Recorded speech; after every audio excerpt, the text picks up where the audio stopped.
Hello everyone, स्वागत है आप सभी का एक और नए लेक्चर में। Class 10th maths all India CBSE board exams के लिए प्रिपेयर कर रहे हैं हम हमारे इस यूट्यूब चैनल पे।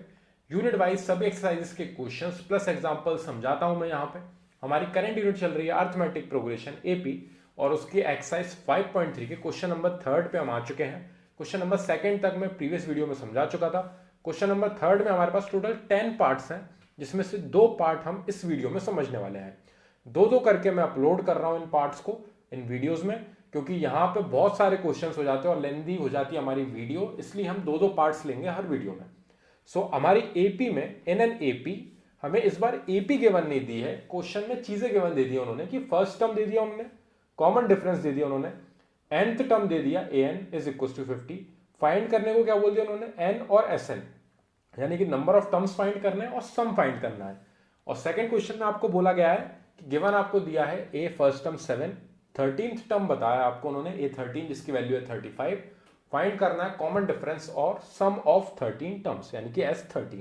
ठीक है, तो सबसे पहले फर्स्ट पार्ट से शुरू करते हैं हम सॉल्यूशन में फर्स्ट पार्ट पे शुरू करेंगे हम।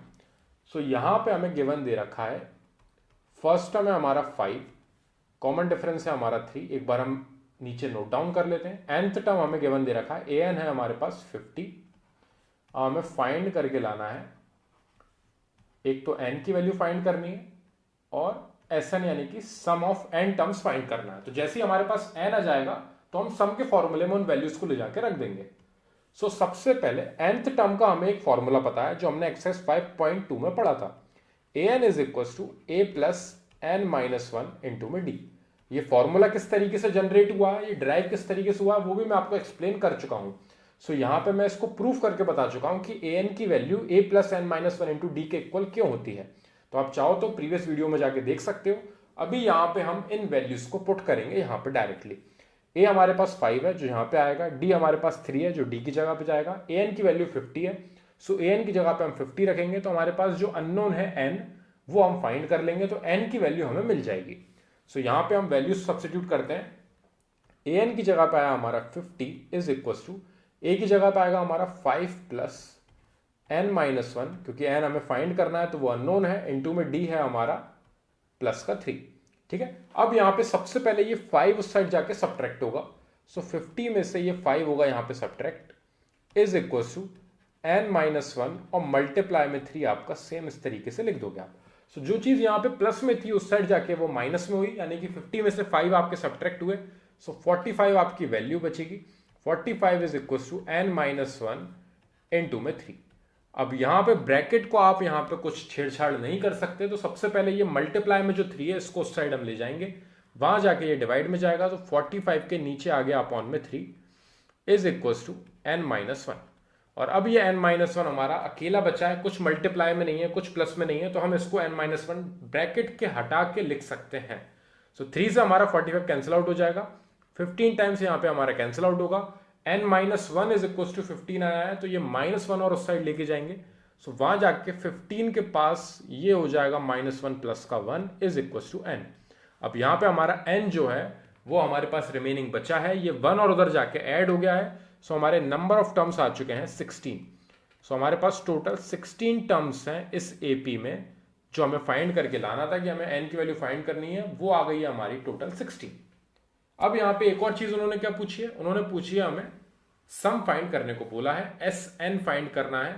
सम फाइंड करने का फॉर्मूला हमारा एक्सरसाइज 5.3 में ही पढ़ा है हमने, उससे पहले जो एग्जांपल्स करे थे वो हमने समझे थे, वो सब सम से रिलेटेड थे।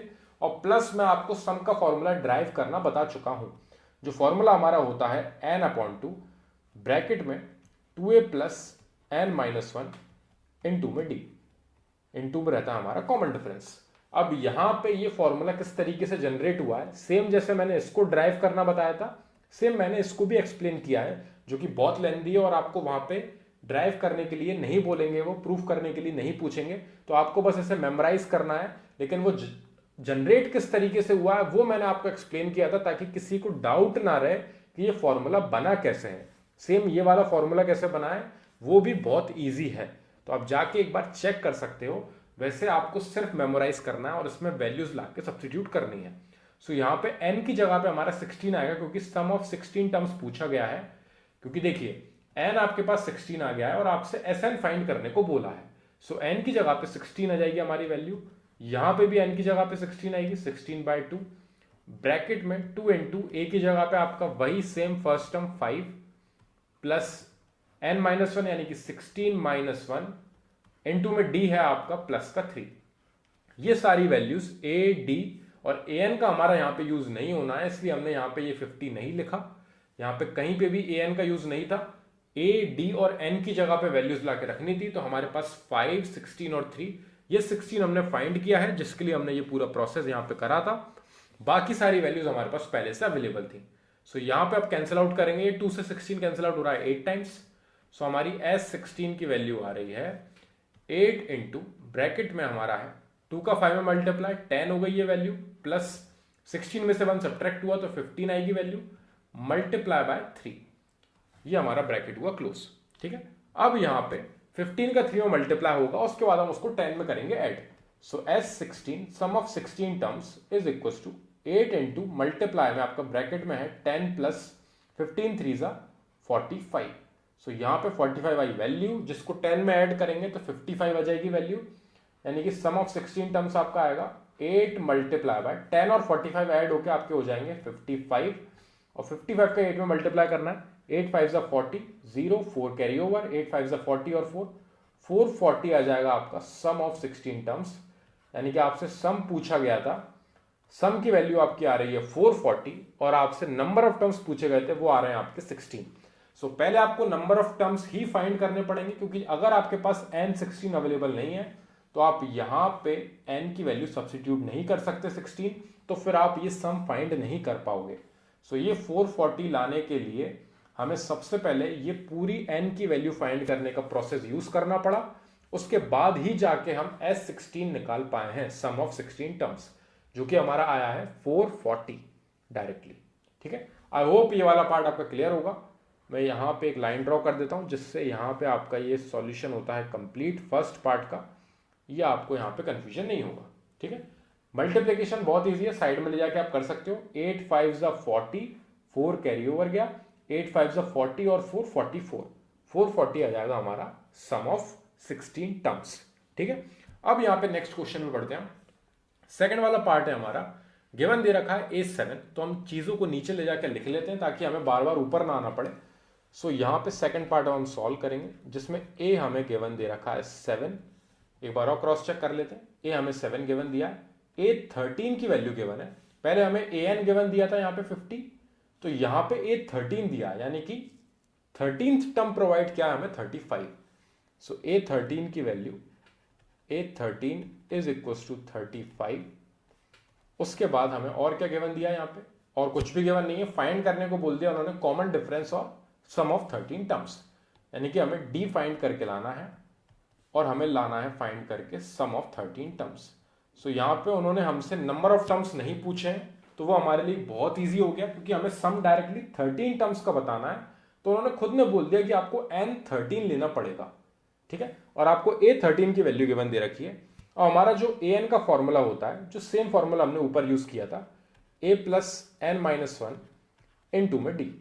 अब यहां पे हमें A13 प्रोवाइड करा गया है, यानी कि N की वैल्यू 13 है, क्योंकि ये 13th टर्म की बात चल रही है। सो N की जगह पे अगर हम 13 पुट करेंगे तो ये हो जाएगा हमारा A13 is equal to A plus N की जगह पे आएगा हमारा 13-1 इंटू में D।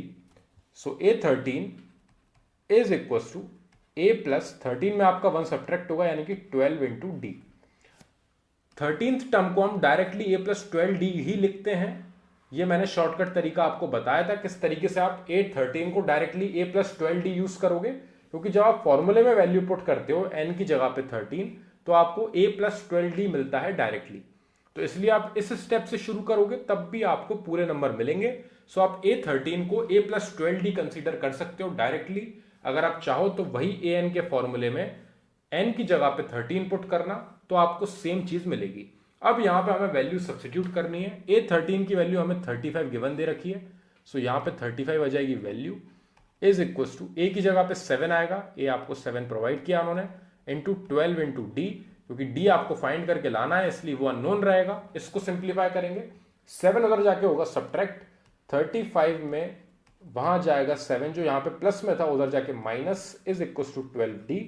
35 में से 7 जाएंगे 28 बचेंगे, 28 is equal to 12 into d. अब ये 12d के साथ मल्टीप्लाई में है तो उधर जाके डिवाइड में पहुंचेगा, यानी कि 28 divided by 12 is equal to d. Cancel out कर लेते हैं, 4 से कैंसिल आउट हो रहा है ये 3 टाइम्स, 4 से कैंसिल आउट हो रहा है ये 7 टाइम्स। इसके आगे ये और कैंसिल आउट नहीं हो रहा है। पॉइंट में आंसर लिखने की कोई जरूरत नहीं है, फ्रैक्शन में लिखेंगे, इसलिए हम आंसर 7/3 आ रही है हमारी कॉमन डिफरेंस की वैल्यू। सो डी आ गया है हमारा 7/3। आप आंसर में जाके चेक कर सकते हो, बिल्कुल अपॉन में आंसर लिखा गया है। फ्रैक्शन में आप आंसर लिख सकते हो, पॉइंट में निकाल के लिख के आओगे तब भी चलेगा, लेकिन जब यहां पे आप सम ऑफ 13 टर्म्स फाइंड करोगे तो आपको कॉमन डिफरेंस 7/3 ही लेना है। पॉइंट में लोगे तो बहुत बड़ी कैलकुलेशन हो जाएगी। 7/3 लेके कितनी इजीली आंसर आएगा वो मैं आपको बताता हूं। सो अब वापस हमें सम फाइंड करना है। सम का formula Sn is equal to n/2 bracket में 2a प्लस n-1 इंटू में डी। यही एक फॉर्मूला है जो सम का यूज हुआ है, जो हमारी एक्सरसाइज 5.3 में यूज हो रहा है, और ये एक an का फॉर्मूला था जो हमारी एक्सरसाइज 5.2 में यूज हुआ था। ये दो फॉर्मूले के अलावा और कोई फॉर्मूला यूज नहीं होता है हमारा एपी में, ठीक है। अब यहां पे एपी में सम ऑफ 13 टर्म्स फाइंड करना है, यानी कि S13 is equal to n की जगह पे 13 आ जाएगा 13/2, क्योंकि नंबर ऑफ टर्म्स उन्होंने खुद नहीं डिसाइड करके दिए हैं कि सम फाइंड करना है और 13 टर्म्स का फाइंड करना है। सो 13/2 ब्रैकेट में आएगा 2 इंटू ए, 2 इंटू ए की वैल्यू है आपकी 7 प्लस n-1 यानी कि 13-1, n की वैल्यू हमारी 13 है हमें पता है, इंटू डी कॉमन डिफरेंस आपका है 7/3। सो आपको ये फ्रैक्शन में लिखनी पड़ेगी वैल्यू, और ये हुआ हमारा ब्रैकेट बंद। अब इसको सिंप्लीफाई करना है। 2 से 13 कैंसिल आउट नहीं हो रहा है तो कोई जरूरत नहीं है कैंसिल आउट करने की। S13 is equal to, point में आंसर नहीं निकालेंगे हम, इसको हम चलने देंगे ऐसे ही। यहां पे 7 2 हो गया 14 प्लस 13 में से 1 सब्ट्रैक्ट हुआ तो आपको मिलेगा 12 इंटू 7/3। ये n-1 के साथ d मल्टीप्लाई में था, सो 13-1 यानी कि 12 के साथ ये d की वैल्यू 7/3 मल्टीप्लीकेशन में है। अब यहां पे 3 से 12 कैंसिल आउट हो रहा है 4 टाइम्स। देखिए आपका फ्रैक्शन अपने आप हट गया। अब आपके पास नॉर्मल वैल्यू आ गई है जिसको आपको सिंप्लीफाई करके लाना है। So sum of 13 terms is equal to 13/2 bracket में आएगा आपका 14 प्लस 4 का 7 मल्टीप्लाई होगा तो आपको मिलेगी वैल्यू 28, 7 4 28 होता है। अब इनको ऐड करना है, ब्रैकेट सॉल्व जैसे ही हो जाएगा तो फिर हम नॉर्मली इसको 2 से कैंसिल आउट कर सकते हैं बाद में। सो 13/2 मल्टीप्लाई में 8 और 4 आपके होंगे 12, 1 जाएगा कैरी ओवर, 2 और 1 3 प्लस 1 4, 42 आ रहा है आपका ऐड होके। इन दोनों को आप ऐड करके देखोगे 42 वैल्यू मिलेगी। 2 से कैंसिल आउट कर लो, 2 1 2, 2 2 4 एंड 2 1 2, 21 आ रहा है आपका यहाँ पे। 2 का जब आप 42 से कैंसिल आउट करोगे 21 आपकी वैल्यू मिलेगी। बाकी सब आपने बोर्ड मास के हिसाब से सॉल्व किया है। अब आपको इन दी एंड सिर्फ इसको मल्टीप्लाई करके सम ऑफ 13 टर्म्स बताना है। सो S13 इज इक्वल टू 13 का मल्टीप्लाई 21 में, एक स्टेप और बढ़ा लेते हैं हम, 13 इंटू 21 हमें फाइंड करना है, यानी कि S13 आ चुका है आपका 13 1 13, 1 कैरी ओवर, 13 2 26, 26 और 1 27, 273 सम ऑफ 13 टर्म्स।